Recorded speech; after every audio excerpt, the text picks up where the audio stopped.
안녕하세요. 남아주께로 9월 18일 큐티 가이드입니다. 오늘 함께 보실 말씀은 사사기 7장 9절에서 18절까지의 말씀입니다. 기드온과 온 이스라엘은 자신이 가진 군사력에 자신감이 없었습니다. 더 많은 군사가 필요하다는 것을 알면서도 그 유혹을 뿌리치지 못하고 고민하는 흔적들이 성경에 기록되어 있음을 보게 됩니다.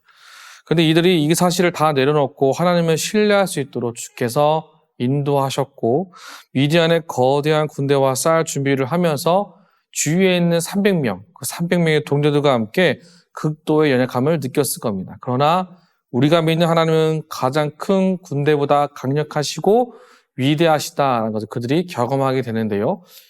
본문을 통하여 함께 말씀을 살펴보고 은혜를 나누기 원합니다. 1번입니다. 하나님의 말씀을 따라 미디안 진영에 내려간 기드온이 목격한 것은 무엇입니까? 10절에서 12절입니다. 만일 내가 내려가기를 두려워하거든 내 부하 브라와 함께 그 진영으로 내려가서 그들이 하는 말을 들으라. 그 후에 내 손이 강하여져서 그 진영으로 내려가리라 하시니 기드온이 이에 그의 부하 브라와 함께 군대가 있는 진영 근처로 내려간즉 미디안과 아말렉과 동방의 모든 사람들이 골짜기에 누웠는데 메뚜기의 많은 수와 같고 그들의 낙타의 수가 많아 해변의 모래가 많음 같은지라. 처음에 내려갔을 때 이들이 본 모습은 너무 많은 숫자의 군사와 낙타들이었습니다. 기드온이 본 것은 굉장히 무섭고 어려운 상황이었습니다. 그러나 하나님이 기드온을 적의 진영으로 보내셨을 때 그 마음은 하나님은 여전히 그 속에서도 강하시다는 것. 우리가 대적하는 자들이 그렇게 강하지 않을 것이다라는 것. 내 손이 강해져서 그 진영으로 내려가라고 하신 그 주의 말씀을 듣고 따라 살아가는 것, 그것이 기드온에게 필요한 정확한 하나님의 계획임을 성경 우리에게 보여주고 있습니다. 2번입니다. 기드온이 미디안 진영에서 들은 이야기는 무엇입니까? 13절, 14절입니다. 기드온이 그곳에 이른즉 어떤 사람이 그의 친구에게 꿈을 말하여 이르기를 보라 내가 한 꿈을 꾸었는데 꿈에 보리떡 한 덩어리가 미디안 진영으로 굴러 들어와 한 장막에 이르러 그것을 쳐서 무너뜨려 위쪽으로 엎으니 그 장막이 쓰러지더라. 그의 친구가 대답하여 이르되 이는 다른 것이 아니라 이스라엘 사람 요아스의 아들 기드온의 칼이라. 하나님이 미디안과 그 모든 진영을 그의 손에 넘겨주셨느니라 하더라. 자, 어떤 사람이 그 친구에게 꿈을 말하고 있었습니다. 13절 보시면 꿈을 꾸었는데 꿈의 내용이 보리떡 한 덩어리가 미디안 장막을 엄청난 힘으로 쳐서 장막이 다 무너지게 되었다라고 얘기를 합니다. 말이 되지 않겠죠. 듣지 않았을 겁니다. 보리떡의 장막이 무너진 것을 어느 누구도 두려워하지 않았을 것이고 그 꿈의 해석을 받아들이지 않았을 겁니다. 그러나 이 일이 눈앞에서 펼쳐지게 될 것을 하나님은 사전에 그들에게 보이시고 어쩌면 사전 예고하는 것처럼 말씀하셔서 이 일이 이루어지게 될 것을, 이 일에 대한 심각성을 가지고 나아가야 됨을 미디안 진영이 알았음에도 불구하고 넘어가게 됨으로 인하여 하나님의 역사가 시작되었다라는 것을 본문은 우리에게 보여주고 있습니다. 3번입니다. 꿈 이야기를 듣고 이스라엘 진영으로 돌아온 기드온이 행한 것은 무엇입니까? 15절, 18절입니다.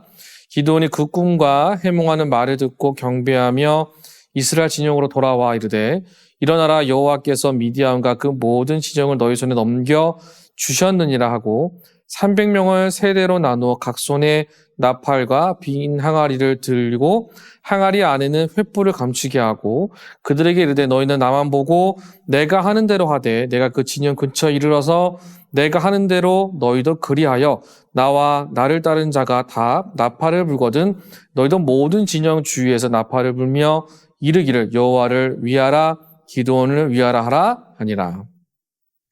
기드온의 반응, 그 꿈을 듣고 기드온은 어떻게 반응했을까요? 하나님을 예배하는 것을 먼저 선택합니다. 15절을 보시면 그 꿈을 듣고 경배하며 이스라엘 진영으로 돌아왔다라고 얘기를 합니다. 즉 하나님께서 모든 면으로 기드온보다 앞서 가셔서 예비하심에 대해서 기드온은 감사와 찬양으로 나아갔다는 것이죠.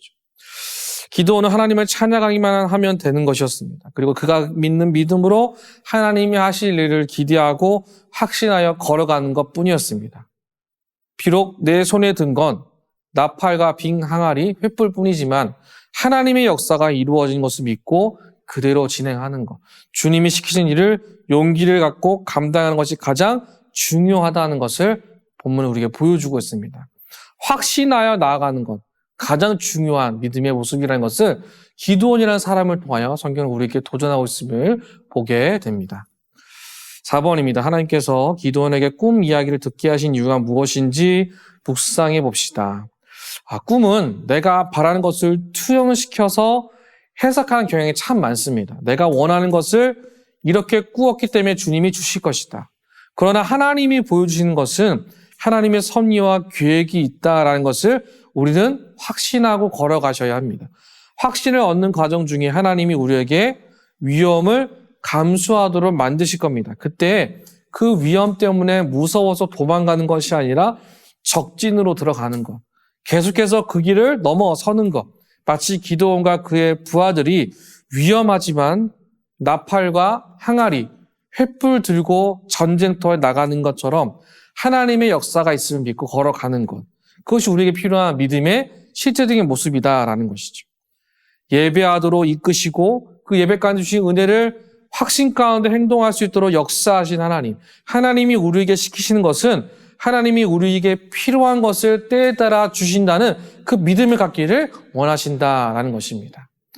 이 아침에도 동일하게 말씀하십니다. 하나님은 우리의 삶 가운데 찾아오셔서 내가 이해하지 못하지만 보게 하시고 듣게 하시는 하나님.